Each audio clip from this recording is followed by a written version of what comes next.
Hey, what's up? Improvement Warrior, Jason Yun back with you again. This is pre-workout D.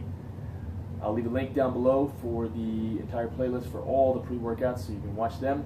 But basically, these pre-workouts are exercises, movements, stretches to help you get better and help you mentally prepare and physically prepare your body for the training session or the workout that you're about to engage in.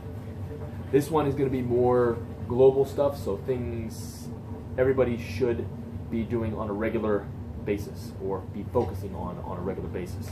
Okay? There's just three things. First thing is the couch stretch, okay? Made popular by Kelly Starrett, author of Becoming a Supple Leopard. I do this at least 4 or 5 times a week. And it is called the couch stretch, so I will show you the other version on the actual couch. Okay, but if you're doing it at the studio or at a gym or wherever you are, you don't have access to a couch, here's what you're going to do. Keep this leg up, basically in a lunge, bottom of the lunge position. Then you take your bottom knee, bring it as close to the wall as you can. Okay, your feet, toes should be up against the wall. Okay, so you're trying to point your toes up towards the ceiling if you can. Okay, this ankle needs to be right under the knee, shouldn't be too far. Okay, and then you're going to come up. Goal is to get your back as close to the wall as you can, so you don't want to be here, just hanging out. Okay, it is a stretch. You should feel a big stretch down your quad and hip flexor. Squeeze your butt so you intensify the stretch, and then you stay here in this position 2 minutes. Okay, I realize some people will not be able to get their knee flush against the wall. It's perfectly fine, but eventually you want to be able to get it flush against the wall. Okay, because it will help with basically everything. It will open everything up. Okay, so just slide a little bit away from the wall. Okay, each time try and slide in closer so we actually get your knee flush against that wall. 2 minutes each side. The longer you've been sitting during the day, the more you should do it. Okay, and once we get to the couch version, I will show you some different variations that you can do there as well. So that is exercise 1 on this one, the couch stretch. Exercise 2, basically just a global movement that everybody should be able to do, and that is the hip hinge. Okay, so pretty much every single lower body exercise that we do starts off with a hip hinge. Okay, so if I squat, I'm hip hinging, then I'm sitting down. If I do a kettlebell swing, picking it up, I'm hip hinging right now. So hip hinge is basically just driving the hips back. Okay, fire, hip hinge, back, extend. Okay. What a lot of people do, and the issue that a lot of people have, is sometimes if they haven't squatted in a while, they'll drive the knees forward first, then sit down. There will not actually be an actual hip hinge, what we want. Okay, so hip hinge, one of the most powerful movements in all of life. Okay, so I drive my butt back from here. I can jump.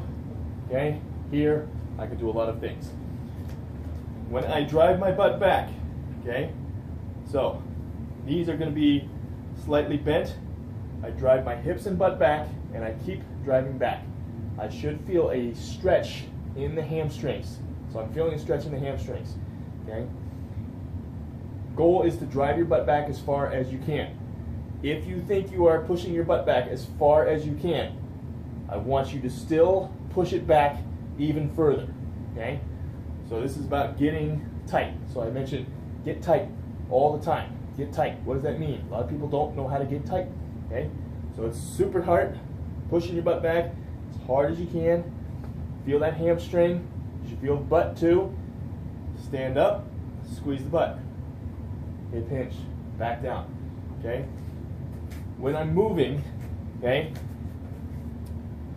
So when I'm hip hinging, I've got imaginary 2 lines here. So I've got this at the top of my sternum. This one is in the middle of my belly button. Okay. So when I hip hinge, this shouldn't move. Okay. So I'm driving my hip back, same position. I stand up, it's same position. Back, same position, okay? And that's with all movement. So if I'm standing, should be in the same position. If I squat, should be in that same position, okay? Now, if I overextend, opens up. If I drop my shoulders, then come, it falls, okay? So I am here all the time, okay? And I drive my hips and butt back. I drive my hips and butt back, that brings my shoulders forward, that brings my chest forward, okay? If I need to go pick something up, I'm hip hinging, I'm bringing my hands down, picking whatever is up, okay?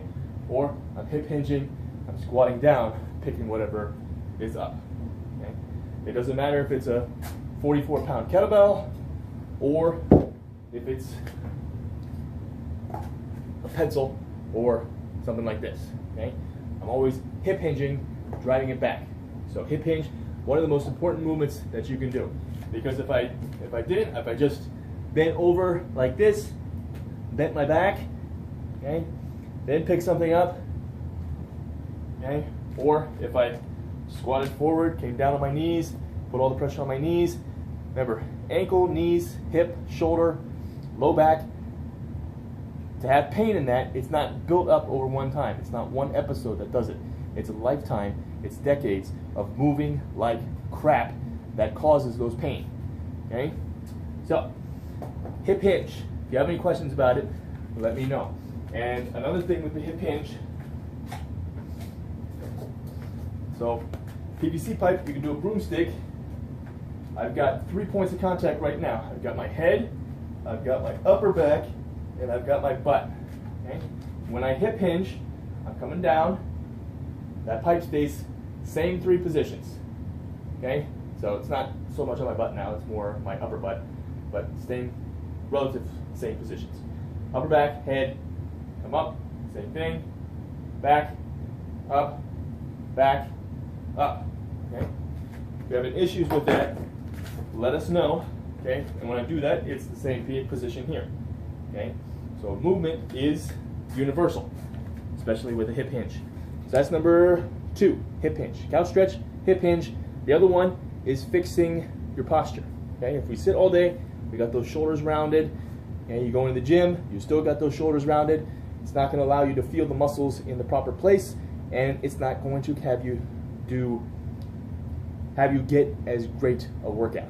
You're eventually plateau a lot quicker because you're not going to get the results because you're not using the primary muscles during the primary exercises that we do, so you're not going to get the results. You're going to get frustrated, and if your body's in crappy posture, injury skyrockets. Injury chances skyrocket, which we don't want. So, fixing posture, you're going to want to grab 2 kettlebells of the same weight. Okay, stand here, so you're on the side, palms face forward, okay, and then you're just going to drive back and forth. You want to stand in a good posture, so chest back, shoulders back, okay. So if you are wearing a t-shirt, okay, and you're looking straight ahead, and you can see a crinkle in your t-shirt, that means your shoulders are a little rounded forward, okay. We want those shoulders back. Also, if you're just looking straight and you can see your shoulders, so right now I can see my shoulders, so I'm in a crappy position here, okay? Now my shoulders are back. I can't see my shoulders just looking straight forward, okay?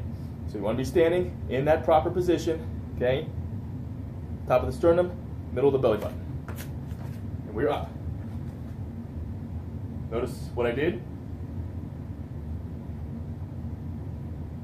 Hip hinge, pick it up, okay? Shoulders, or palms facing forward, shoulders back, and then we're just moving this bell slightly back and forth, okay? Back and forth. Big chest, my butt is engaged, my abs are turned on, about 20, 30%, okay? And I'm just gonna do this 1 to 2 minutes, okay? So this is gonna help open up the chest, open up the scapula, the shoulder blade, okay? It's going to help fix the shoulders. It's going to strengthen the shoulders and the postural muscles as well.